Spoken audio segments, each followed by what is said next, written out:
मंत्र पाठ। ओ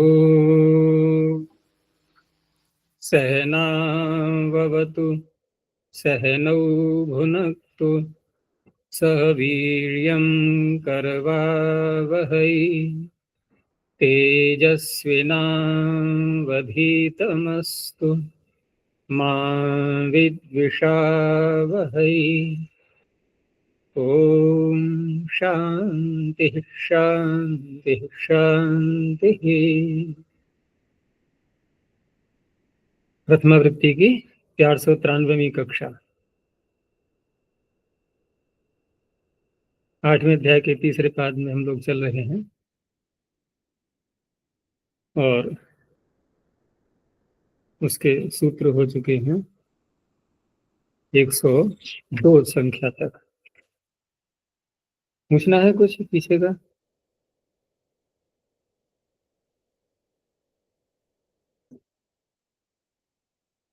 तो सूत्र हो गए थे निसस तपतावना सेवने,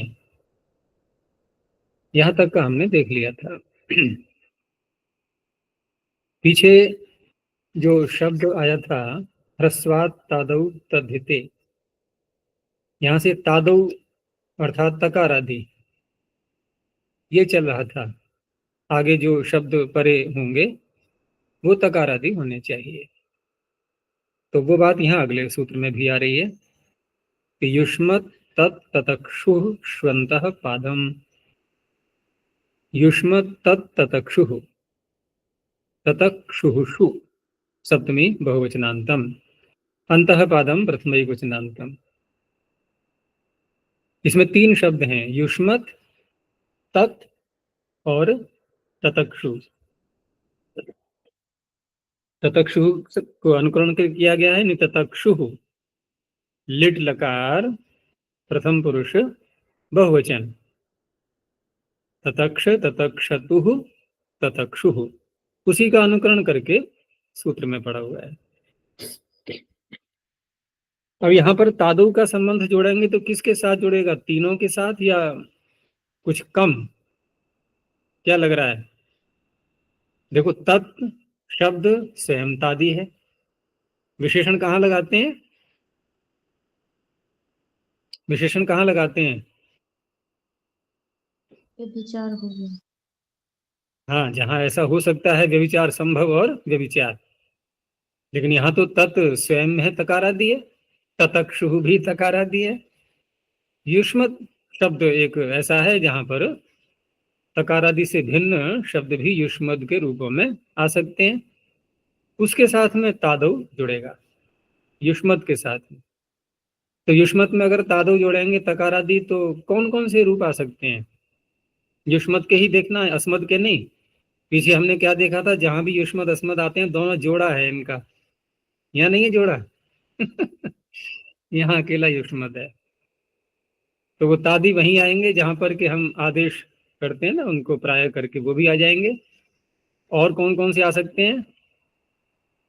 तो हम आ गया, और तो स्वाम ते ते भी आ गया उसमें, है ना।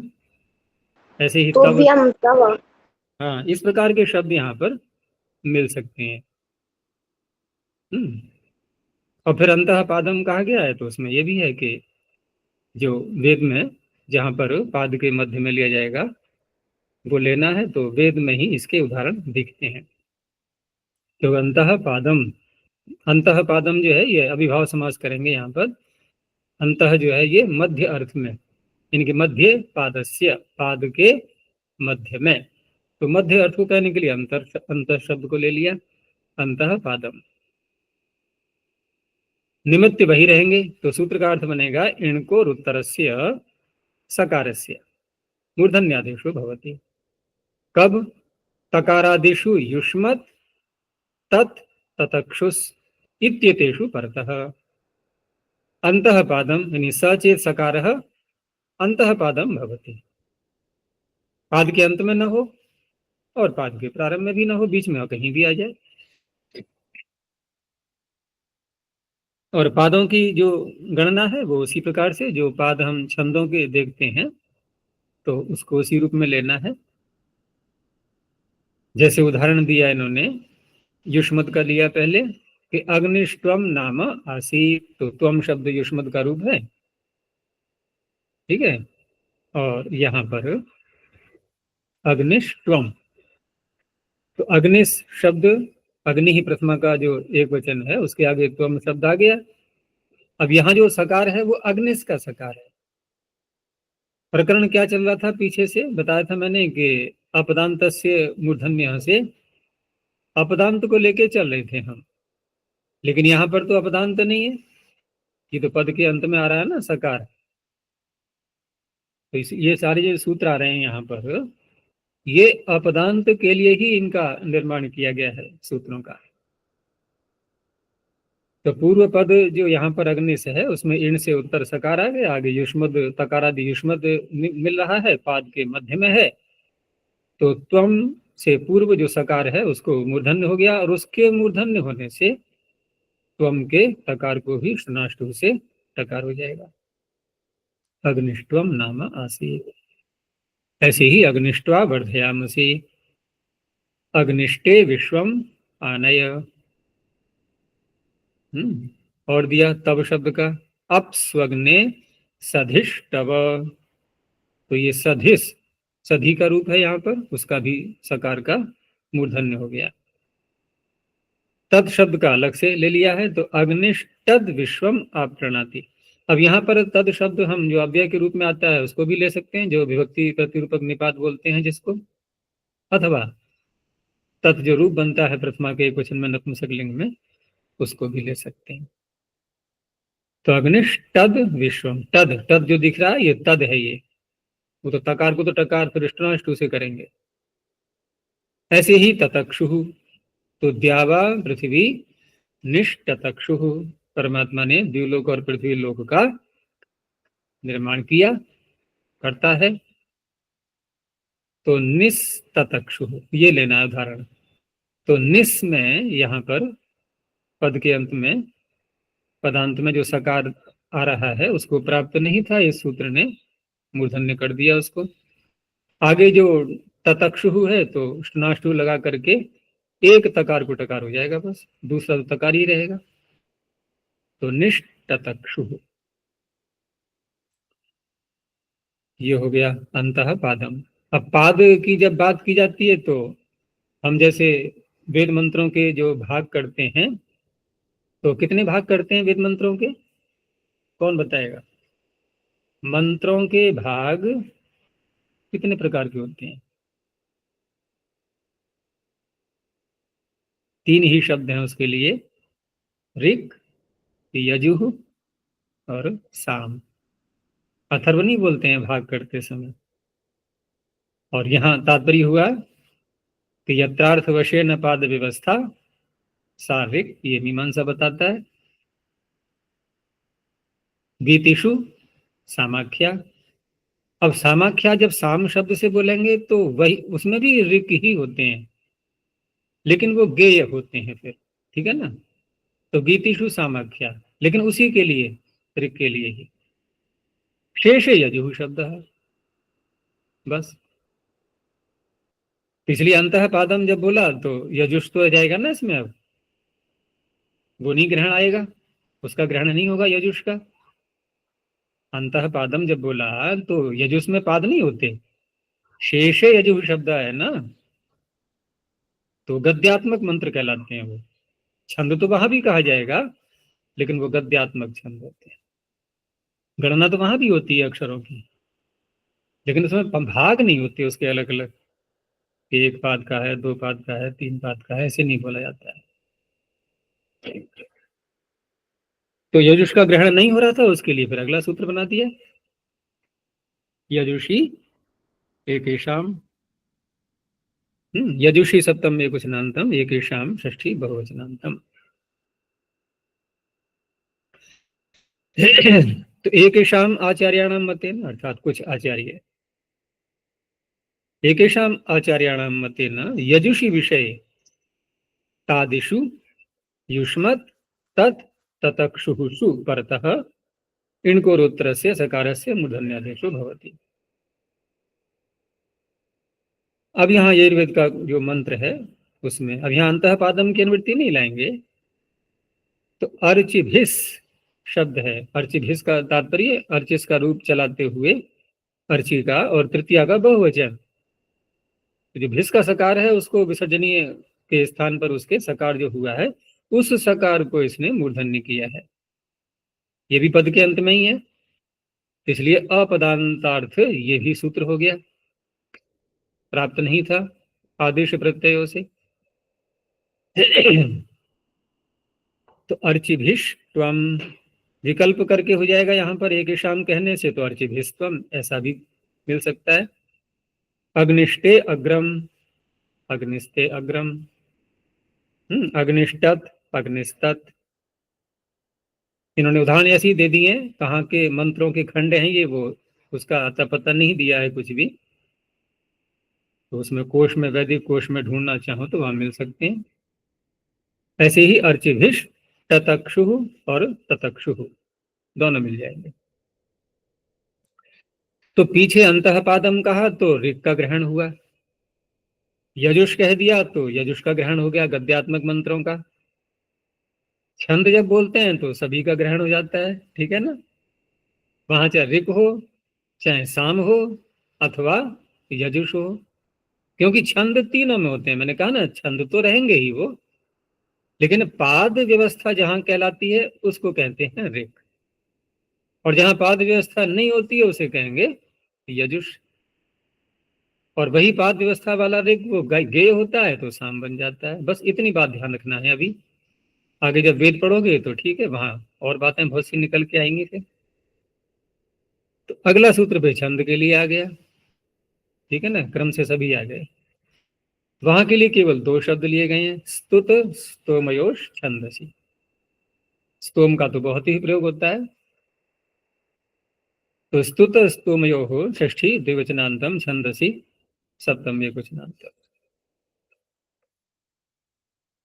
इणको उत्तरस्य स्तुत स्तोम इत्यतयोः सकारस्य छंदसी विषये एकेषाम् आचार्याणां मतेन मूर्धन्यादेशो भवति। अब यहां पर स्तुत स्तोम ये पाद के प्रारंभ के सकार हैं। पिछले दो सूत्रों में, और बल्कि पीछे भी सूत्र आ चुके हैं, वहां पाद के अंत में सकार था। दोनों का ही निषेध है एक प्रकार से। यहाँ सात पदाद्योह नहीं होने दे रहा था, वहां अपदांतस्य का अधिकार चल रहा था, वो नहीं होने दे रहा था, तो ये सात पदाद्योह का अपवाद बन गया।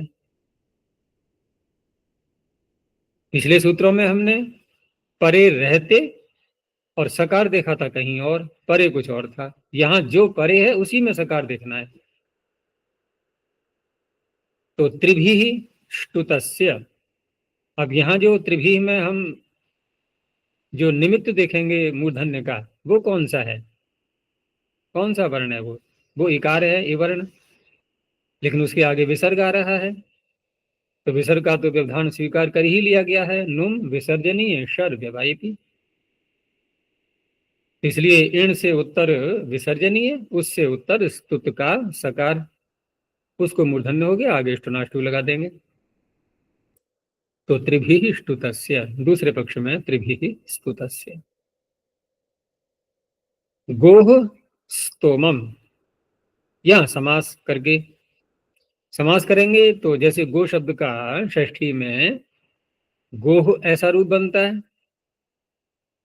अब यहाँ दोनों प्रकार से ले सकते हैं, क्योंकि मंत्र का कोई खंड होता तो पता भी लगता, वहां जांच हो सकती थी, लेकिन हम अलोक मान करके भी या समास न करें और अलग अलग पदों को रखें तब भी तीन बातें, समास किया हमने विभक्ति का आलोक कर दिया, समास नहीं किया तब भी विभक्ति है, लेकिन विभक्ति है ये वाला पक्ष लेते हुए अगर हम मानते हैं तो यहाँ पर जो विसर्जनीय बनेगा उसका लोप करने का भी तो वार्तिक है विकल्प से। विकल्प से क्या, हाँ, खर परे शरी,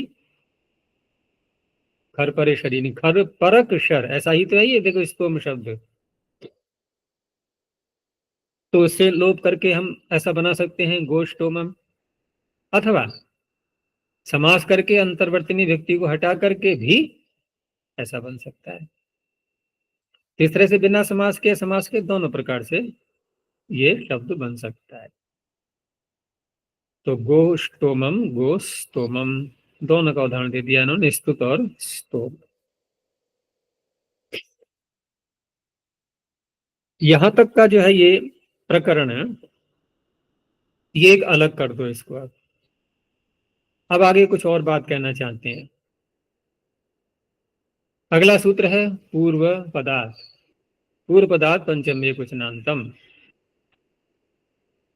पूर्व पद यानी पूर्वम च अधः पदम च, पूर्व भी वही है और पद भी वही है।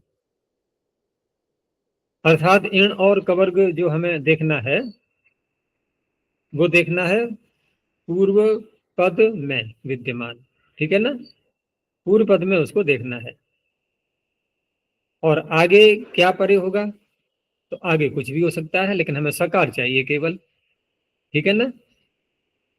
तो इस तरह से सूत्र का अर्थ क्या बन जाएगा कि पूर्व पदस्थात निमित्तात् उत्तरस्य सकारस्य, पूर्व पद में ही स्थित निमित्त है और वहां सकार विद्यमान है। सकारस्य मूर्धन्यादेशो भवति। ऊपर से छंदसी का जो चल रहा था प्रकरण वो यहाँ भी आगे है और आगे भी सूत्रों में जाएगा। छंदसी विषय एकेषाम आचार्याणाम मतेन, अर्थात विकल्प से।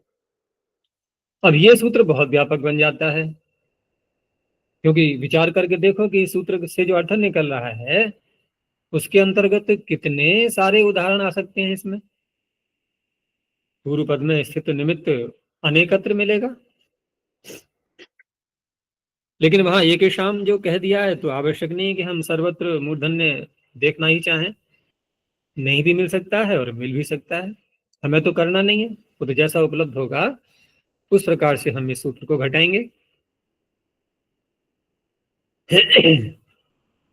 अब यहां पर भी देखें तो पूर्व पद में स्थित निमित्त और उसके आगे जब सकार आएगा उत्तर पद में, तो यहां पर देखो जब पूर्व पद और उत्तर पद बोलते हैं तो प्राय करके हमारा ध्यान जाता है समास किए हुए पदों में, ठीक है ना, समास किए हुए पदों में।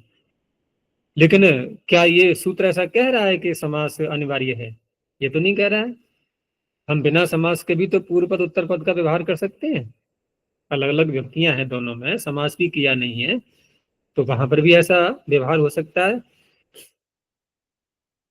तो हम ये मान के चलेंगे कि ये सूत्र समास में भी लग सकता है और समास से भिन्न में भी लग सकता है। अब एक प्रश्न ये उठेगा कि समास से भिन्न में और समास में सर्वत्र जब इसको लगा ही रहे हैं सूत्र को, तो जरा ऊपर के सूत्र की आवश्यकता को समझो, है क्या। अभी जो हमने पीछे बोला था स्तुत स्तोमयोश छंदसी, और उसके उदाहरण को लेकर के आओ यहाँ पर, जैसे त्रिभी ष्टुतस्य को ले लो, ठीक है ना, क्या स्थिति है। त्रिभी ष्टुतस्य में पूर्व पद है त्रिभी और स्तुत अगला पद है। अब एक यहाँ का उदाहरण ले लो, द्वि संधि, ठीक है ना, द्वि संधि, षष्ठी तत्पुरुष कर लेंगे या बहुरी भी कर सकते हैं, दो जगह संधि है जिसकी, अथवा दो की संधि, दो पदार्थों की, दो वस्तुओं की संधि जोड़। तो द्विसंधि में और त्रिभी ष्टुतस्य में अथवा गोस्तोम में क्या अंतर दिखाई दे रहा है? कुछ भी नहीं। और एक ही शाम की अनुवृत्ति वहां भी थी और यहाँ भी है, छंदसी वहां भी था यहाँ भी है, तो इस सूत्र से नहीं कर सकते थे क्या? कर सकते थे नहीं। और ये प्रश्न आगे भी उठेगा अगले सूत्रों में, कह रहे ये क्यों और सूत्र बढ़ाए जा रहे हैं, ये बना तो दिया पूर्व पदार्थ, सारा कार्य इसी का चल रहा है, तो फिर ये ऐसा क्यों।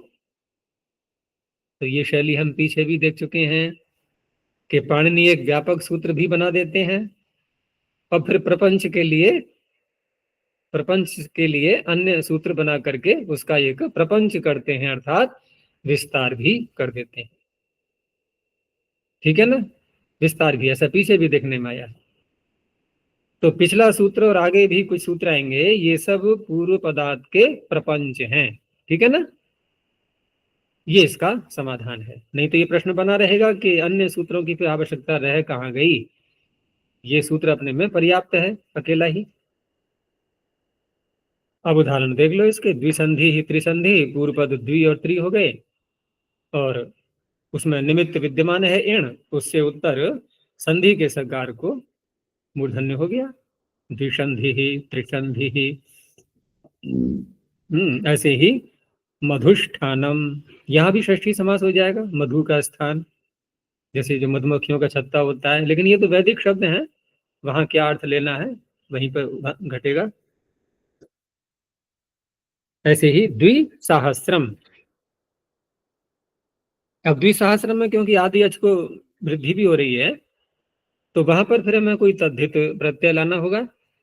तद्धित प्रत्यय लाना होगा तो समास करने के लिए तद्धितार्थोत्तर पद समाहारे च, तो भव अर्थ में यहाँ पर समास करेंगे, और भव अर्थ में समास करके अण प्रत्यय लाया जाएगा, और अण प्रत्यय ला करके फिर आदि अच को वृद्धि करेंगे तो द्वि को होनी चाहिए, लेकिन उसके लिए फिर उत्तर पद को वृद्धि करने का सूत्र संख्यायाः संवत्सर संख्यस्य च, उत्तर पद को वृद्धि, यानी कि सहस्त्र को वृद्धि होगी, द्वि को नहीं होगी।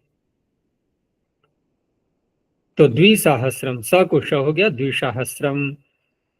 अब दूसरे पक्ष में बिना शत्रु के मूर्धन्य के दे दिए, द्विसंधि त्रिसंधि मधुस्थानम द्विसहस्रम चिन्वीत, ये बन जाएंगे। अब इसी का प्रपंच और आगे, कोई नई बात नहीं आनी है उसमें, इसी का प्रपंच है। आगे एक धातु को लिया है सुयः, षष्ठी एक वचनांतम, अब पूर्व पदार्थ पीछे से आ ही रहा है, तो सुयः में षष्ठी है तो ये बनेगा सह का विशेषण, जो सह आ रहा है पीछे, सहे साढ़ा स, तो पूर्व पदस्थात् निमित्तात् उत्तरस्य सुयः सकारस्य छंदसि विषये मूर्धन्यादेशो भवति। अब स्वयं यहाँ पर धातु नहीं है वास्तव में, ये स्वयं यही है ना, निपात, जो स्वयं धातु भी स्वयं है, लेकिन उसको नहीं लेना है, ये निपात यहाँ पर ग्रहण किया गया है, उसी को मूर्धन्य कर रहा है ये पूर्व पदस्थ निमित्त से उत्तर। जैसे अभी शब्द है, और अभी के आगे है सु, और आगे है नस, ये नस क्या है, वही ये अस्मद के स्थान पर जो आदेश होता है उसी को लिया गया है। और जब इण से उत्तर, यानी कि इक से उत्तर जब स्वयं आता है, तो वहां पर जो छठे अध्याय के तृतीय पाद में जहां ढलोपी पूर्व से दीर्घोणा का प्रकरण चलता है, तो वहां पर एक सुई, इक से उत्तर, मतलब एक के स्थान पर दीर्घ हो जाता है इगंत पूर्व पद में, अगर सु परे होता है तो अभी को उससे दीर्घ कर देंगे, तो अभी सु, सकार को इसने शकार कर दिया, अभी शु। अब ये जो नस आगे आ रहा है, तो वहां भी नकार को नकार करना है, तो उसके लिए सूत्र अलग है, नश्च धातुस्थ उरु शुभ्य, धातुस्थ धातु में निमित्त हो, अथवा उरु शब्द हो, अथवा शु शब्द हो, तो शु यहाँ पर कर ही लिया हमने मूर्धन्य करके, उससे उत्तर अणत्व हो जाएगा नकार को। तो अभी शुणः सखीनाम, अब ये तीनों पद अलग अलग हैं, ये अभी शु और णः तीनों अलग अलग हैं, वो तो एक रेखा दे दी है, केवल स्वर की दृष्टि स्वर कर लिया है ना सबका, तो एक साथ दे दिया है उसको, लेकिन अलग अलग है। जैसे अगले पद में भी देखो, ऊर्ध्व उ शुणः, वहां पृथक पृथक दे दिए, तो ऊर्ध्व उ शुणः में क्या है, यहाँ उ, ये भी उ ह्रस्व है पहले, ठीक है ना, वो तो दीर्घ करेंगे हम एक सुई से, तो दीर्घ हो सकता है, और यहाँ ऊ से भी वैसे ऊ आदेश करते हैं, लेकिन वो ऊ बनता है, ये है ऊ, तो ऊ तो हो गया अलग, ये पूर्व पदस्थ निमित्त, और उससे उत्तर जो सु है निपात, उसको मूर्धन्य कर दिया इसने। आगे नकार को नकार फिर वैसे ही करेंगे, वही नस शब्द आगे भी आ रहा है, ऊर्ध्व भूषण। आगे देखो, सनोते रनः, सनोते है षष्ठी कुशनांतम, अनः षष्ठी कुशनांतम, यहाँ सनोते में षष्ठी है, ये सकार का सह का विशेषण बनेगा, और अनह में भी षष्ठी है, तो ये भी इसी के साथ जुड़ेगा। तो धातु देखो सन, शणु दाने, तो धातु अनुबंध हटा करके कैसी है ये? धातु तो नकारांत ही है ना। लेकिन जब ये मूर्धन्य करेगा ये सूत्र, उसके लिए कह रहा है कि वहां मुझे नकार नहीं चाहिए, अनह, ठीक है ना। अनकारांतस्य, अनकारांतस्य सनोते सकारस्य छंदसि विषये मूर्धन्यादेशो भवति। नकारांत नहीं होना चाहिए। तो नकारांत नहीं होना चाहिए तो हमें ऐसा शब्द लाना है जहां नकार के स्थान पर कुछ और कर दिया गया हो। तो नकार के स्थान पर आकार करते हैं नहीं? किस सूत्र से करते हैं? जन, सन, खन, क्रमो, विट। ये क्या करता है? ये तो करेगा पहले विट, क्योंकि जब तक विट नहीं करोगे तब तक आकार करने वाला सूत्र भी नहीं आएगा। अब आकार किससे करेंगे? विट और वन पर रहते, विट वनो हो अनुनासिकस्य आत। तो सन का क्या बन गया? सा। विट का तो लोप हो जाएगा पूरा। तो अब ये सा कैसा है? अनकारांत है, सन धातु से बना हुआ है, ठीक है। और पूर्व पदस्थ निमित्त क्या है? गो, समास कर दिया गया है, उपपद समास। गाम सनुतेति गोशाह, ठीक है। गायों का, गो का दान करने वाला, शणुदाने, गो का दान करने वाला, गोशा। तो गो में निमित्त हो गया इण, उससे उत्तर सन के सकार को, जो कि अनकारांत है, उसको मूर्धन्य हो गया। ऐसे ही निरिशाह, मनुष्यों का दान। कौन करता है मनुष्यों का दान?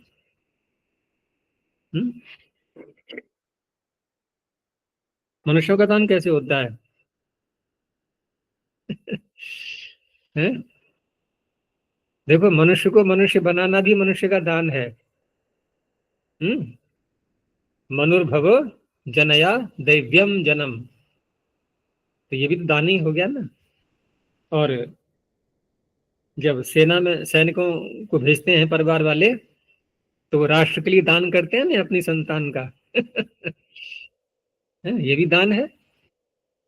अपना सारा मोह छोड़ करके और अपने सारे जो स्वार्थ हैं कि बच्चा बड़ा होके हमारे परिवार में हमारा लालन पोषण, नहीं, वहां सीधा राष्ट्र के लिए दान कर दिया। और वहां वह शहीद भी हो सकता है। ये सब बातें सोच ली जाती हैं पहले ही। तो चलो, ये तो खैर मैंने अर्थ बताया, वहां मंत्र में क्या अर्थ होगा वो वहां देखा जाएगा। तो नृषाह, यहाँ भी ऐसे ही है, विट प्रत्यय, सन के नकार को आकार, ऑलरेडी एक धातु। अब ये सब पूर्व पदार्थ के ही सब प्रपंच है ये, ठीक है ना। सब उससे प्राप्त हो सकता है, यहाँ कोई बाधा नहीं है, उसी का विस्तार चल रहा है। आगे सहेह प्रतनर्ताभ्याम च, सहेह षष्ठे क्वचनान्तम प्रतनर्ताभ्याम पंचमी द्विवचनान्तम च अव्यपदम। यहाँ प्रतनर्ताभ्याम ये क्या है? प्रतना और रित, ये दो शब्द हैं, तो संधि करके क्या बन जाएगा? प्रतनर्त, उसका है ये पंचमी का द्विवचन। तो पूर्व पद में कौन सा शब्द चाहिए वो भी सूत्र में पहले ही बोल दिया है, प्रतना ऋत इत्येताभ्याम उत्तरस्य। अब यहाँ पर वो निमित्त शब्द नहीं बोला जाएगा, क्योंकि इनमें है ही नहीं निमित्त। मूर्धन्य करने का निमित्त दिखाई दे रहा है इनमें? नहीं है ना। प्रतना और ऋत कहीं है ही नहीं, ना इण है ना कवर्ग है,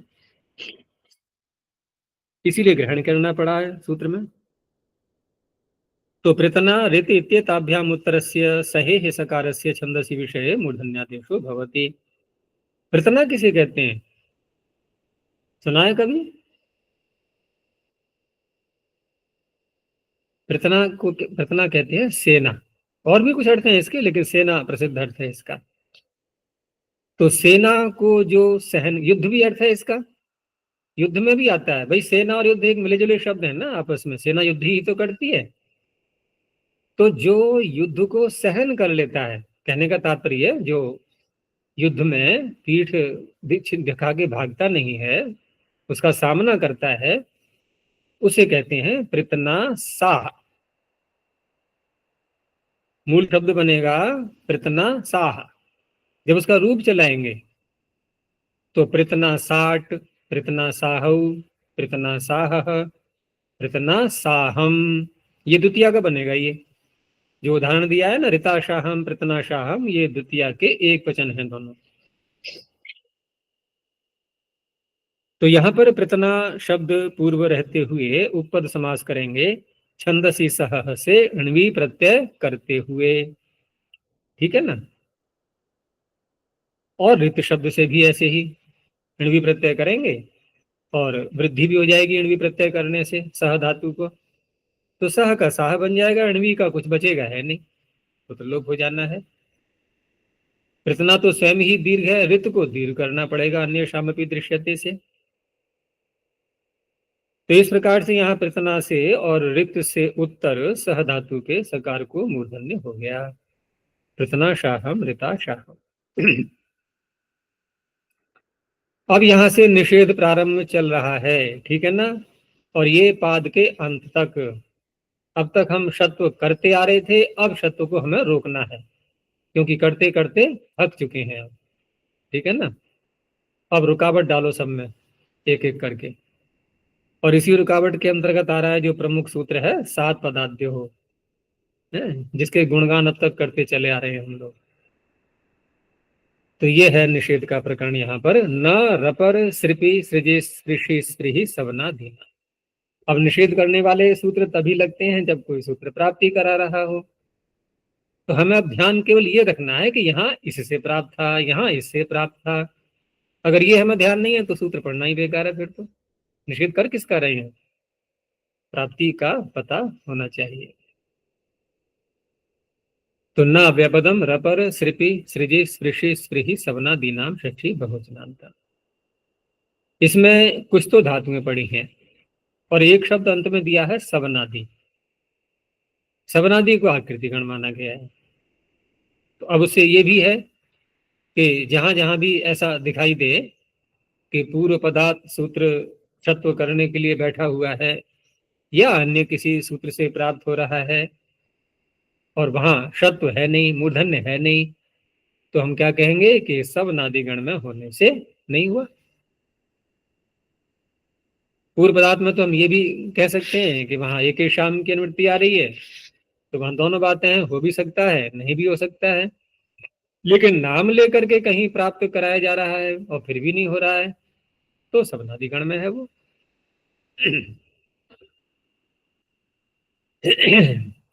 तो अब निषेध कहाँ कहाँ करना है, तो ये जो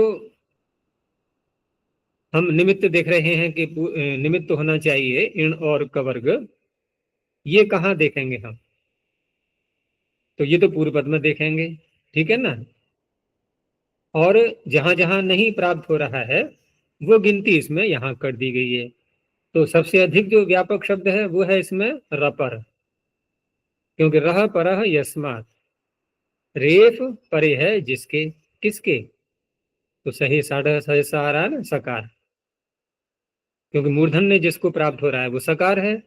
तो यदि सकार ऐसा है कि रेफ उसके आगे आ जाए तो वो रपर सकार बन जाएगा, उसको मूर्धन्य नहीं होना है। बाकी धातुएं गिना दी गई हैं और सब नादिगण है। तो रेफ परस्य सकारस्य, इसको अलग कर दिया।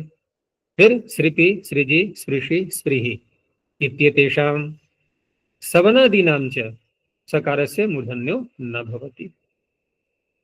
ठीक है। अब उदाहरण देखो, तो पूर्व पदार्थ से प्राप्ति दिखाते हुए यहाँ निषेध कर दिया। जैसे स्रंस धातु कैसी है, सकार से उत्तर क्या आ रहा है, रेफ आ रहा है। तो यहाँ जो शब्द है विस्रंसिका, तो विस्रंसिका में पूर्व पद क्या है, वी। ठीक है ना। आगे स्रंसिका शब्द है, स्रंसिका उसमें जो संज्ञायाम सूत्र से अणुल प्रत्यय करके बनाया गया है, नूल का गु का अक बचेगा, स्त्रीलिंग में बनता है ये, तो टाप करके बन जाएगा स्रंसिका। तो यहाँ पर वी से उत्तर सकार को मूर्धन्य प्राप्त हो रहा था, इसने निषेध कर दिया। विस्रंसिकायाः कांडम जिहोति। ऐसे ही श्रब्ध, श्रम्भ धातु है ना, तो नकार का तो लोप कर लेंगे अनिदिताम शब्दाया सूत्र से, तो श्रब्ध निष्ठा प्रत्यय करके बन जाएगा। तो वी से उत्तर यहाँ भी मूर्धन्य का निषेध कर दिया, विश्रब्ध कथयति। अब आगे अन्य धातुएं ले ली, जैसे श्रिप धातु है, तो श्रिप धातु से छंद में श्रिपि त्रिदोह कसुन, जो तीसरे अध्याय का सूत्र आया था, छंद में करता है वो, उससे कसुन प्रत्यय करके वहां उदाहरण बनाया था ना, विश्रिपः, तो वही शब्द इसका उदाहरण बनेगा कि विश्रिपः में वी से उत्तर सकार को मूर्धन्य प्राप्त हो रहा था, तो इसने यहाँ पर निषेध कर दिया। तो पुरा क्रूरस्य विश्रिपः, ऐसे ही सृज धातु में भी है, तो वाचे विसर्जनात्, ठीक है ना, वी से उत्तर हो गया। ऐसे ही स्पृश धातु का दिविस्पृशम, द्वितीय का एक वचन है ये। यहाँ पर जो निमित्त हम देखेंगे पूर्व पद में, तो यदि हम केवल वकारांत तक लेते तब भी बन जाता, एण निमित्त बन जाता ना, लेकिन ये सप्तमी व्यक्ति का अलुक किया गया है इसमें, ठीक है ना, तो सब तत्पुरुष कृति बहुलम से, तो वहां पर जो ई आ रहा है सप्तमी का प्रत्यय, वो भी इण है, वो भी निमित्त बन चुका है यहाँ, उससे उत्तर सकार को मूर्धन्य प्राप्त हो रहा था।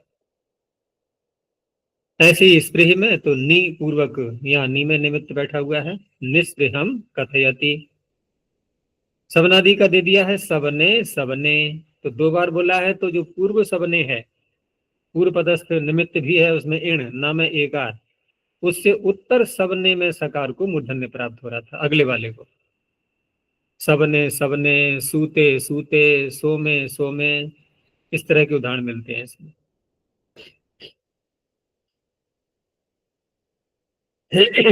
अब आया ये प्रमुख सूत्र है, सात पदाद्यो हो, सात पदाद्यो हो षष्ठी द्विवचनांतम, तो सात क्या है ये, एक दो तीन चार पांच छह, तो ये वो सात नहीं है, ये वो सात है कि भस्म सात कर दे पूरा, ठीक है ना, ये सात प्रत्यय है, क्योंकि प्रत्यय के सकार को हम मूर्धन्य करते आ ही रहे हैं, आदेश प्रत्यय से, तो वो है ये सात। और पदाद्यो हो, पद का आदि, पद से आदि ही पदादि ही, तो सात इत्येतस्य सकारस्य पदादेश सकारस्य मूर्धन्यादेशो न भवति। अब ये नहीं कहना पड़ रहा है कि इससे उत्तर उससे उत्तर, वो तो ठीक है, आप जिससे उत्तर कर रहे थे, जहां जहां भी कर रहे थे उसको लेते रहो, तो प्रमुख रूप से देखें तो हम ये आदेश प्रत्ययों का ये अपवाद बन जाता है, वो प्राप्ति करता है, ये निषेध कर देगा। जैसे अग्नि शब्द से सात प्रत्यय किया गया, विभाषा साति कार्त्सनीय, जहां संपूर्ण का ग्रहण करना होता है, आग लग गई और कुछ भी नहीं बचा, सब भस्म हो गया, तो अग्नि सात करोति, तो अग्नि से सात प्रत्यय है, यहाँ पूर्व पद में निमित्त अग्नि, यह पद शब्द नहीं बोला जाएगा क्योंकि प्रत्यय किया गया है यहाँ पर, प्रत्यय करने के बाद बनेगा पद, तो अग्नि में जो निमित्त है इण, उससे उत्तर प्राप्त हो रहा था आदेश प्रत्ययों से, आदेश रूपी प्रत्यय का सकार है ये।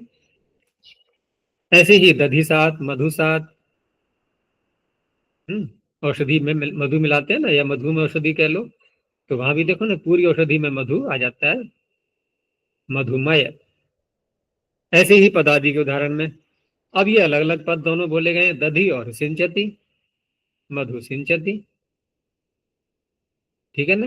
अब यहाँ भी आदेश प्रत्ययों से प्राप्त है कि नहीं है, यहाँ भी तो प्राप्त है, क्यों, क्योंकि सिंचती का जो सकार है वो आदेश रूपी सकार है।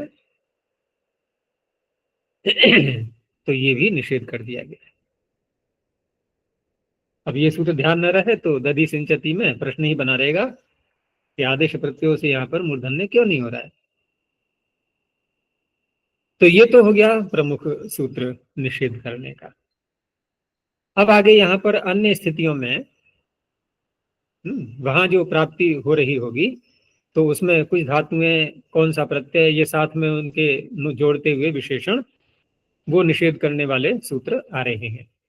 जहां पर कि ये निषेध न कर पाए, जहां पर सात पदार्थ हो निषेध नहीं कर पाता है, ये वहां की बातें हो रही है। क्योंकि ये तो पद के आदि में होगा तब करेगा निषेध।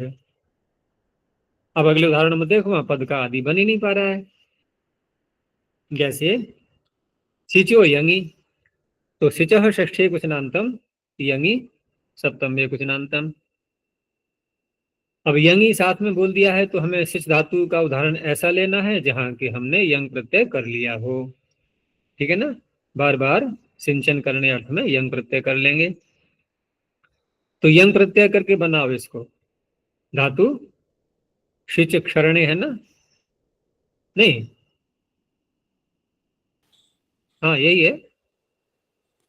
तो यहाँ पर नुमागम तो जब हम रूप चलाते हैं चार लकारों में, लट लोट लंग विधिलिंग, तो वहां तो शे मुचादी नाम से नुम करके बोलते हैं हम, सिंचती सिंचतः सिंचंती। लेकिन यहाँ तो यंग कर रहे हैं ना, यहाँ थोड़ी नुम करना है। तो सिच से यंग करके, द्वित्व करके, अभ्यास के सारे कार्य करके, और अभ्यास में गुण भी करके क्या बना रूप, से सिच य। ठीक है ना, यहां तक बना लिया। उसके बाद धातु संज्ञा आदि करके लकार ला करके से सिच्यते। अब देखो यहां क्या स्थिति है, से में निमित्त है ए, आगे सकार है आदेश का, है नहीं है, आदेश रूपी सकार विद्यमान है। क्या यहां पर पूर्व पदार्थ सूत्र निषेध कर पाता? पद तो पूरा एक है ना, से सिच्यते, पद के आदि में नहीं है वो सकार, जिसको हम मूर्धन्य कर रहे हैं वो पद के आदि में नहीं है, अगला जो सकार है। ठीक है ना, उसको पद के आदि में न होने से वहां निषेध प्राप्त नहीं हो रहा था। पहली बात। और तो ये तो इसका हो गया शेषिच्यते, लेकिन अभी शेषिच्यते में तो है पद के आदि में। देखो अभी शेषिच्यते में दो दो बार बोलेंगे हम निषेध। एक तो शेषिच्यते का निषेध जो हमने बोला था अभी, वो बात अभी शेषिच्यते में भी आएगी। अभी शेषिच्यते में शेषिच्यते, यहाँ जो सिच्यते के सकार को मूर्धन्य प्राप्त हो रहा है, वो तो रोका हमने सिचो यंगी को एक बार लगा करके और आदेश प्रत्ययों से प्राप्ति दिखा करके। ठीक है ना, इसको लगा दिया हमने। लेकिन अभी में जो निमित्त है उससे उत्तर शेषिच्यते में, यहां जो सकार को प्राप्त हो रहा है मूर्धन्य, अभी से उत्तर, यहां तो पूर्व पदार्थ रोक सकता था, फिर क्यों दिया उदाहरण ये? तो यहाँ पूर्व पदार्थ का भी अपवाद एक और बैठा हुआ है। वो सूत्र पीछे हम पढ़ चुके हैं, उपसर्गात सुनोति सुवति स्यति स्तौति स्तोभति स्था सेनय सेध सिच, आ गई सिच। तो उपसर्गस्थ निमित्त से उत्तर उससे प्राप्ति हो रही थी, क्योंकि वो सूत्र पूर्व पदार्थ का ही अपवाद बनेगा। पीछे ये चर्चा हो चुकी है कि पूर्व पदार्थ से जो निषेध प्राप्त हो रहे हैं आगे चल के आएंगे, उनके अपवाद पीछे आ चुके हैं। हाँ, सात पदार्थ हो, मैं पूर्व पदार्थ मुख से निकल गया, सात पदार्थ से। तो इसलिए यहाँ अभी शेषिच्यते में उपसर्गा सुनोति से जो प्राप्त हो रहा था उसका निषेध यहाँ किया गया है। अब प्रश्न उठेगा फिर वो कहाँ लगेगा? वो वहां लग जाएगा जहां यंग प्रत्यय नहीं है, केवल यंग में रोका है ना इसने, अभी शेषिच्यते। और वहां उदाहरण हम देख ही चुके हैं पीछे उसके, जहां किया है मूर्धन्य। आगे देखो, से धतेर गतऊ, यहां भी वही बात आ रही है। तो से धते है तृतीय षष्ठे क्वचनांतम, ये गलत लिख दिया है इन्होंने, तीन नहीं है, छह को घुमा दो तीन बन जाता है, नहीं वही बन गया है। तो सीधते हैं षष्ठे क्वचनांतम गतौ सप्तमे क्वचनांतम। और यहाँ पर गति भी अर्थ लिया है साथ में, क्योंकि सिद्ध धातु गति अर्थ में भी आती है, अन्य अर्थ में भी आती है, दो है ना, शिधु गत्याम भी है और शिधु शास्त्रे मांगल्ये च, ये भी तो है ना। तो गति अर्थ वाली यहाँ पर ले लेंगे। तो गतौ अर्थे वर्तमान से सिद्धते है सकार से मूर्धन्यादेशो न भवति। अब प्राप्ति कैसे दिखाएंगे? तो प्राप्ति दिखाएंगे उपसर्गा सुनोति सुवति स्यति सूत्र से, और वहां प्राप्ति तब दिखाएंगे जब उपसर्ग साथ में लाएं। तो अभी का प्रयोग यहां भी कर दिया, अभी या परी, तो उससे प्राप्ति हो रही थी। इसने रोक दिया, गति अर्थ वाली। अब वहां कौन सी कर लेगा फिर वो ले लेगा शुद्ध शास्त्रीय मांगल्य, इसको ले सकता है, या गति से भिन्न अर्थ अन्य भी हम सिद्ध प्रत्याम को धातु में बहुत अर्थ वाली होती है उसको ले सकते हैं। तो इस तरह से यहाँ निषेध हो गया, अभिषेधयति गाह परिषेधयति गाह। अब इसका अर्थ क्या होगा, गायों को चारों ओर से ले जाता है, ठीक है ना, णित प्रत्यय का है ना, ले जाता है। अभिषेधयति गाह, गाह द्वितीय का बहुवचन है ये। आगे दो सूत्र निपातन के आ रहे हैं, नहीं एक ही है ये। प्रतिस्तब्ध निस्तब्ध उच्य, प्रतिस्तब्ध निस्तब्ध प्रथमा द्विवचनांतम च व्यपदम। क्या लग रहा है इन शब्दों में, देखो प्रति और नी है साथ में, और स्तंभु धातु है। तो स्तंभु धातु का सूत्र पीछे आ चुका है, यह निषेध करने के लिए पीछे नहीं, प्राप्ति जो थी वो स्तंभे है, सूत्र पीछे आ चुका है। उसी प्रकरण में है ही, उपसर्गा सुनोति सुवति सेति, इसी के आगे दो तीन सूत्र आगे होगा वहीं पर, और वो सब उसमें आ रहे थे शिवादि में, शिवादि नाम वाट विवाहिपी वाले में भी आ रहे थे वो। तो स्तंभे है सूत्र से शत्व की प्राप्ति थी, उसका निषेध कर रहा है ये निपातन करके, कि आप प्रति और नी लगाएंगे तो नहीं होगा, अन्य कोई उपसर्ग लगाएंगे तो हो जाएगा। तो प्रतिस्तब्ध निस्तब्ध इत्यत्र मूर्धन्या भावो निपात्यते। तो प्रतिस्तब्ध निस्तब्ध। अच्छा, शिवादीनाम वाग्यवायपि, ये शिव तो वो है ना परिनिविध्य में, वो उसके ऊपर है स्तंभ। नहीं, उपसर्गा सुनोति सुवति से उसके कितना आगे है ये, सदीर प्रत्यय है स्तंभ। अच्छा हाँ, तो उससे पीछे रह गया फिर।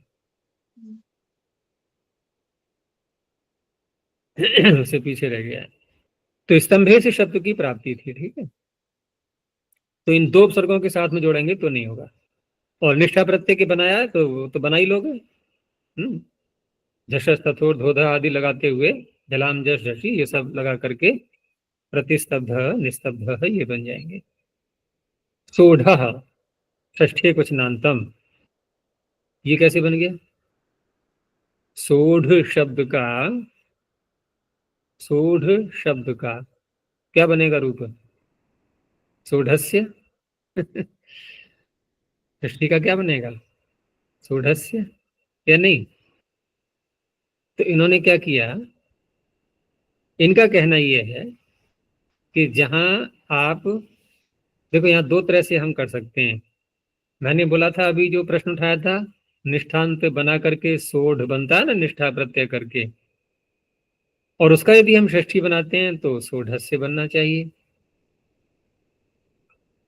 और अगर हम मूल धातु पकड़ते हैं, ठीक है ना, तो धातु क्या है ये, शह मर्षणे, तो शह सह सूत्र बन जाता, जैसे पीछे आया था ना, सहे प्रत्नर्ताभ्याम च, सही कह करके षष्ठी का सहे दे दिया उन्होंने।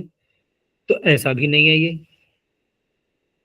और षष्ठी का एक वचन माना है इसको, सोढ़ को। तो इसका तात्पर्य है, पाणिनि ये कहना चाह रहे हैं कि आप प्रत्यय आगे जब लाएंगे तो निष्ठा की ही बात नहीं है, अन्य भी ऐसे प्रत्यय आए यदि जहां जो तकार आदि हो, जैसे त्रिच तुमुन तव्यत आदि, उनका रूप जब बनाएंगे आप तो वहां पर भी तो ये होढ़ आदि सूत्र लगेंगे सब, सही व दवर्ण से लगेगा, झषस तथोर धोधा लगेगा, ये सब काम होंगे नहीं होंगे, क्योंकि सही व होरो दवर्णस्य तब तक नहीं लगता जब तक कि एक ढकार का लोप नहीं हो जाता।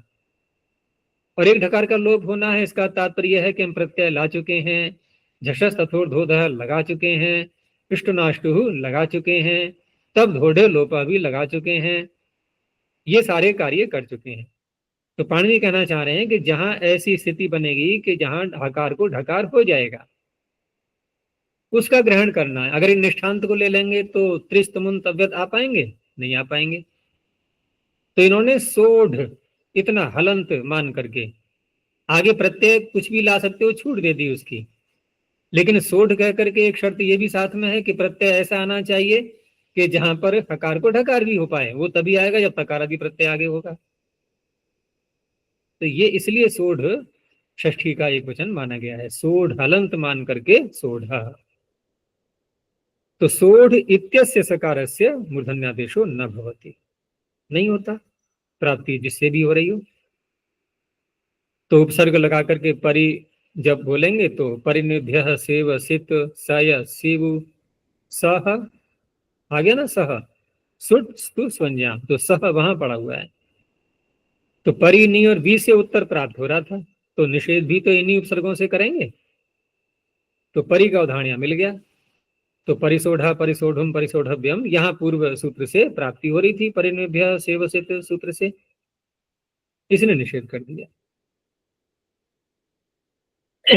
अब अन्य स्थलों पर कर लेगा वो तत्व, करना भी होगा तो, लेकिन जहां ढकार बनेगा हकार का वहां नहीं करेगा। आगे देखो, स्तंभु शिवु सहाम चंगी, स्तंभु शिवु सहाम षष्ठी बहुवचनांतम चंगी सप्तम एकवचनांतम, 3 धातुएं यहां ली गई हैं। और यहां पर भी पिछले ही सूत्रों से जो प्राप्ति थी उसी का निषेध होगा, लेकिन प्रत्यय चंग आगे आना चाहिए। और चंग प्रत्यय कब आता है? जब निष प्रत्यय कर लेंगे, निश्री दूसरे, तो निजंत से ही चंग आ सकता है। तो स्तंभु शिवु सह इत्येतेषां सकारस्य चंगी परतः मूर्धन्यादेशो न भवति। अब अन्य सूत्र जो करेंगे मूर्धन्य पीछे वाले, वो अन्य स्थलों पर करेंगे, निजंत से चंग करके वहां नहीं करेंगे, वहां ये रोक देगा। तो इसमें स्तंभ धातु में तो स्तंभे सूत्र से प्राप्त हो रहा था, और शिव और सह में परिनिभ्य सूत्र में दोनों धातुएं आ चुकी हैं, वो उससे प्राप्त हो रहा था। सिद्धि बना लेना, कोई ज्यादा कठिन नहीं है। पहले निच लाएंगे, फिर लुंग लगा ला करके चिली को चंग करके द्वित्व आदि सब कार्य करके, ठीक है ना, परी को अलग कर दो, अभी को अलग कर दो, तो रूप क्या बनेगा? अतस्तंभत।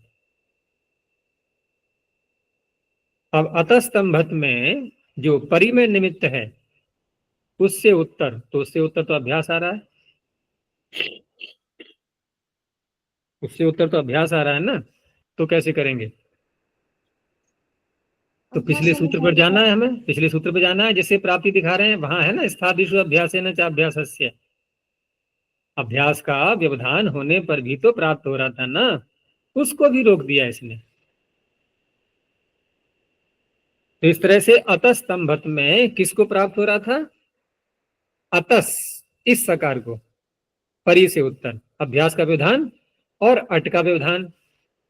अट विवाहिपी कहा था ना, अट का विधान भी है, अभ्यास का विधान भी है, तो स्तंभ के सकार का मूर्धन्य ने रोक दिया। ऐसे ही अभी लगा करके अभ्यत स्तंभत। शिव धातु में भी असी शिवत। अब यहां क्या स्थिति है?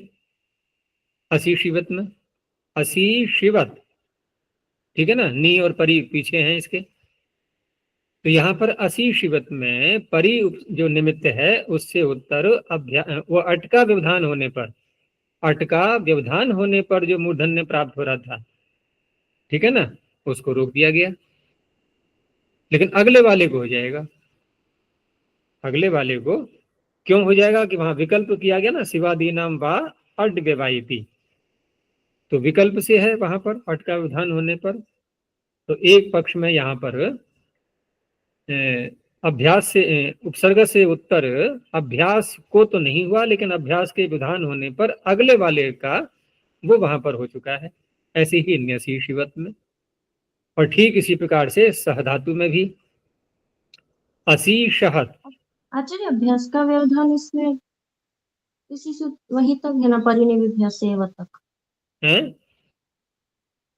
अभ्यास का व्यवधान हाँ सेव देखो, तक। देखो इन धातुओं में परिनिभ्य सेवसित का अर्थ करो पहले कि उपसर्गस्थ निमित्त से उत्तर, ठीक है ना, उपसर्गस्थ निमित्त से उत्तर अट का व्यवधान होने पर भी शत्रु की प्राप्ति हो रही थी, उसको रोका गया।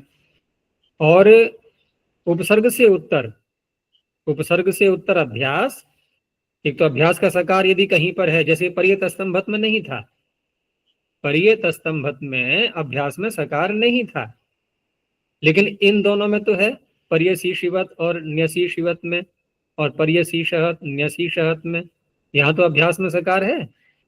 अटके आगे, और वहां पर अटके आगे अभ्यास में भी नहीं था, वहां तो स्तंभ को ही तो प्राप्त हो रहा था। तो अभ्यास के सकार को, उपसर्ग से उत्तर जो अभ्यास का सकार है, ये इन दो धातुओं में, शिव और सह में, तो यहाँ पर स्थादिश अभ्यास न चाभ्यास से ये था। और अटके व्यवधान में शिवादि नाम वाड विवाह पीछे, तो शिवादियों में गिनती करो ना, शिवादियों में कौन सी आ रही है, शिवादियों में ये आ जाएंगी। हाँ आ जाएंगी, लेकिन उसमें उसके अधिकार में नहीं है स्थादिश अभ्यास में। फिर देखो सूत्र बोलो जा, परिनिभ्य। परिनिविभ्यः सेव सित सय शिव सह सुख सुस्वंजाम हम्म शिवादीनां वाग्देवायति। तो परिनिभ्य सेव सित सय, सेव सित सय शिव सह, सह आ गई, और ये दूसरी शिव, शिव भी आ गई, ठीक है ना, ये दोनों आ गई। तो क्या अर्थ बना उसका, केवल उस सूत्र में सेव तक ही वो अधिकार आएगी स्थादेश अभ्यास से न, और प्राक्षितादर व्यवायति।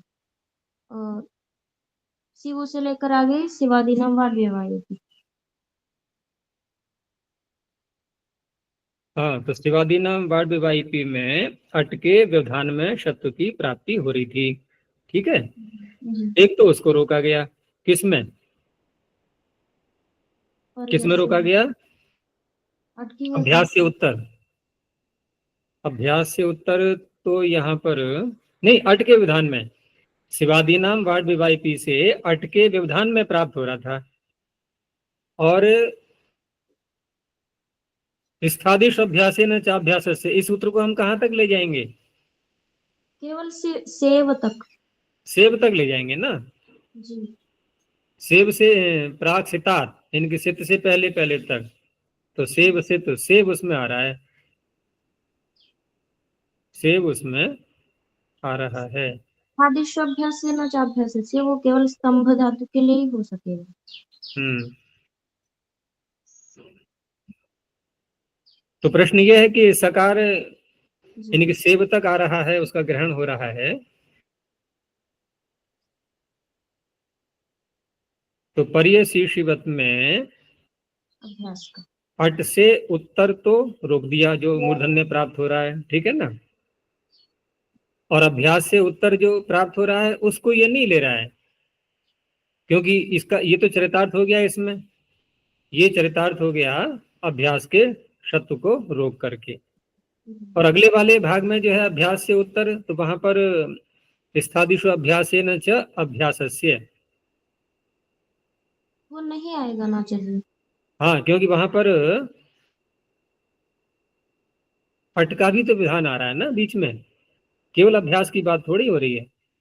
अभ्यास में यहाँ पर निमित्त कहाँ है, यहाँ तो आदेश प्रत्यय से किया है इन्होंने, है ना, आदेश प्रत्यय से यहाँ पर मूर्धन्य किया है। चलो एक बार देखना, बाद में विचार करना, फिर देखेंगे कुछ रह जाता है तो।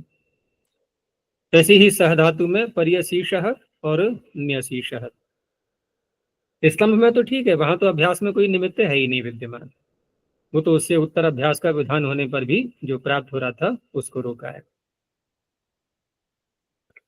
चलो आगे देखो, सुनोते है स्यासनो हो, सुनोते ही षष्ठी कुचनांतम, स्यासनो हो सप्तमी द्विवचनांतम। यहाँ पर एक तो स्या प्रत्यय ले लिया है, जो कि दो लकारों में हम देखते हैं, लिरिट में और लिरिंग में, और सन प्रत्यय वो अलग आएगा। तो स्या सन इत्यतयोः परतः सुनोते ही सकारस्य मूर्धन्यादेशो न भवति। अब यहाँ पर वो उपसर्गा सुनोती जो पहली ही धातु पड़ी है उसमें, उससे प्राप्त हो रहा था शत्व, उसको रोका गया है, जैसे अभी और परि लगा करके अभिशोष्यति परिशोष्यति, और अटका व्यवधान होने पर भी कर दिया अभ्यसोष्यत पर्यसोष्यत, और सन प्रत्यय का अलग दे दिया उदाहरण। तो सन प्रत्यय करने के लिए पहले जो धातु है हमारी सु, उससे सन प्रत्यय लाए, तो सु और स, ठीक है ना। अब द्वित्व भी करेंगे, तो सु सु, पहले दीर्घ कर लेंगे अज्जन गमाम सनी, तो सु सु और स, यहां तक हो गया। अब ये धातु तो बन गई है, अभी कोई प्रत्यय नहीं लाए आगे हम, स्नाद्यंता धातवः, धातु बन गई। ठीक है ना। अब धातु बनने के बाद अब क्या करेंगे, अब कोई प्रत्यय तो लाना है, तो कौन सा प्रत्यय लाएंगे, कौन सा प्रत्यय लाएंगे, तो अच प्रत्यय ला सकते हैं, या क्विप प्रत्यय ला, नहीं अच नहीं, क्विप लाएंगे, क्योंकि सर्वापहारी लोप भी करना है हमें। तो सु सु स से क्विप प्रत्यय आया, क्विप का पूरे का लोप हो गया, लेकिन क्विप के आठ धातुक होने से सन के आकार का भी लोप हो गया, तो लोप से, तो क्या रह गया, सुसूस, ऐसा रह गया। अब सुसूस में यहां पर अभी उपसर्ग पीछे लगा हुआ है, तो अभी में निमित्त मूर्धन्य का विद्यमान है, उससे उत्तर जो शब्द की प्राप्ति हो रही है उसका यहां पर निषेध हो गया। तो सन प्रत्यय का भी दे दिया और स्या प्रत्यय का भी दे दिया है, दोनों ही स्थलों पर मूर्धन्य नहीं होगा। उपसर्गा सुनोति से जो प्राप्ति हो रही थी उसका निषेध हो गया, अभी सुसु हो। अगला सूत्र देखो, सदेह परस्य लिटि। अब सदेह परस्य लिटि में यहां पर लिट लकार का लेना है, लेकिन पर सकार को लेना है। जब द्वित्व करते हैं दो भाग बन जाते हैं, तो सदेह षष्ठे कुचनांतम, परस्य षष्ठे कुचनांतम, लिटि सप्तम कुचनांतम। लिटि परतः सदेह परस्य सकारस्य, नहीं लिटि परतः, हाँ, परस्य सकारस्य मूर्धन्यादेशो न भवति। जैसे सद के रूप चलाएंगे तो जिस अवस्था में नल प्रत्यय लाएंगे वहां का उदाहरण, तो बनेगा ससाद, ये बन गया। तो ससाद में जब तक हम अभी नहीं लाएंगे तब तक तो यहाँ मूर्धन्य प्राप्ति ही नहीं है किसी सूत्र से, लेकिन जब अभी साथ में जुड़ गया है तो फिर उपसर्गस्थ निमित्त से उत्तर है, यहाँ ससाद में मूर्धन्य की प्राप्ति हो रही है। तो उपसर्गस्थ निमित्त तो उत्तर ठीक है, स को यहाँ मूर्धन्य कर लिया, लेकिन ये इसको थोड़ी रोक रहा है, ये किसको रोक रहा है, पर सकार को। तो पर सकार को प्राप्त हो किससे रहा है, तब सूत्र आया स्थादिषु अभ्यासेन च अभ्यासस्य, अभ्यास का व्यवधान होने पर भी अभी में जो निमित्त विद्यमान है उसके कारण से जो प्राप्त हो रहा है उसको रोक दिया।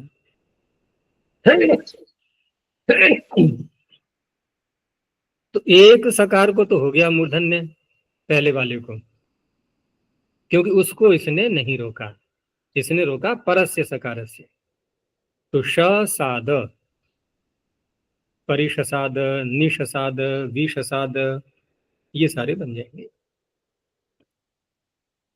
अब रही बात के पूर्व वाले सकार को हम करेंगे किससे, तो उपसर्गस्थ निमित्त से उत्तर धातु में गिनी हुई है ना, कोई छूट तो दी नहीं गई है, तो कौन सा सूत्र लगाएंगे, सदिर प्रत्यय। तो इसलिए उदाहरण जो प्रति को छोड़ करके ही आएंगे। अब सदिर प्रत्यय, प्रति से उपसर्ग उत्तर नहीं करेगा मूर्धन्य, तो इसलिए उदाहरण जो यहाँ पर दिए गए हैं वो अभी का दिया, परी का दिया, नी का दिया, वी का दिया, प्रति का नहीं आ सकता, क्योंकि प्रति से उत्तर तो प्राप्ति ही नहीं है, तो निषेध क्यों करेंगे।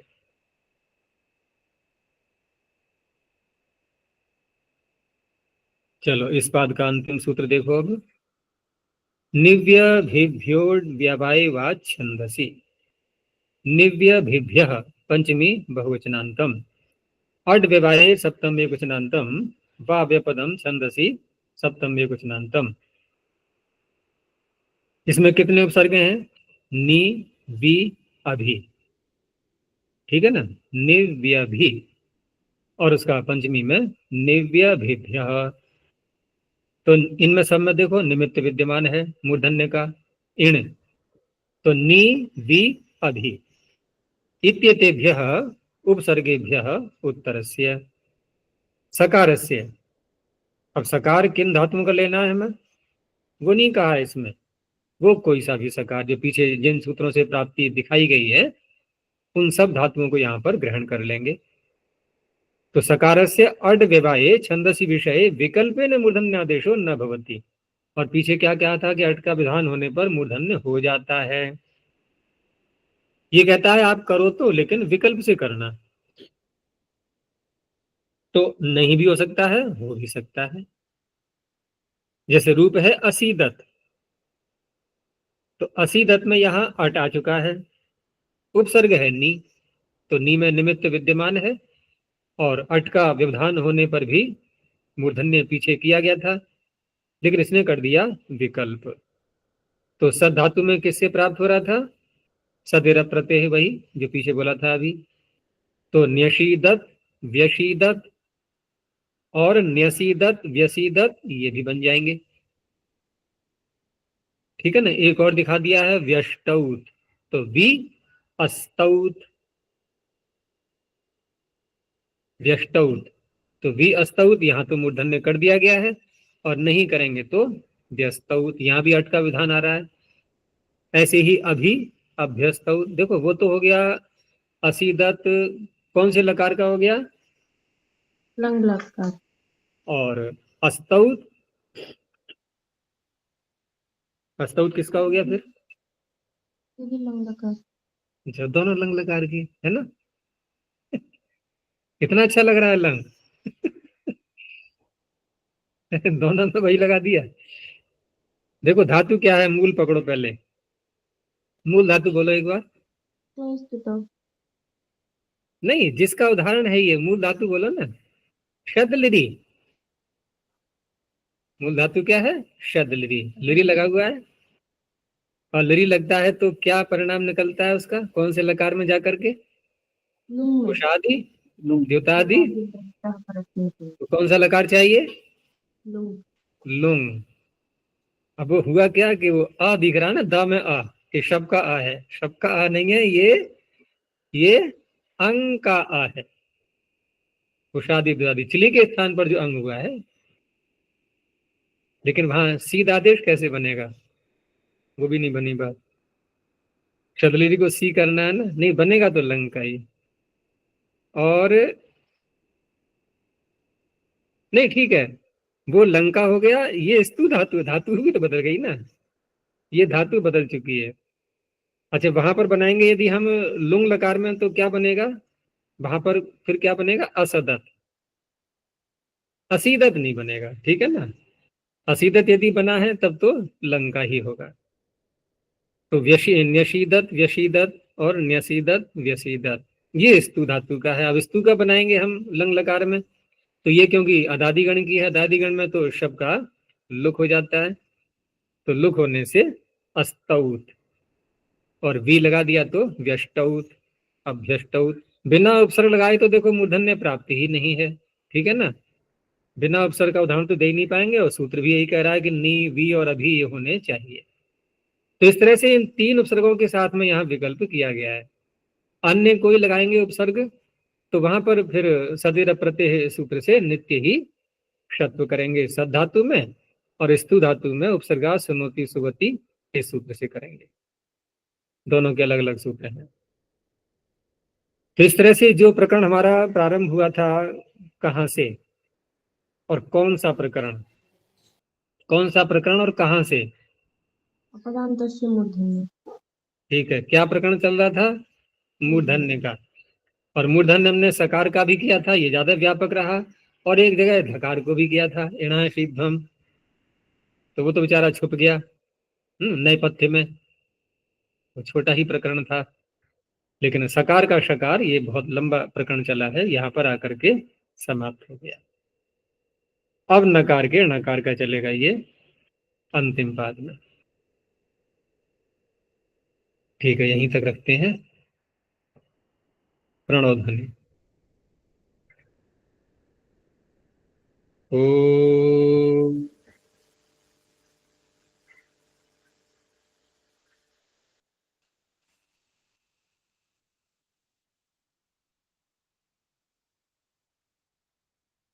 ओ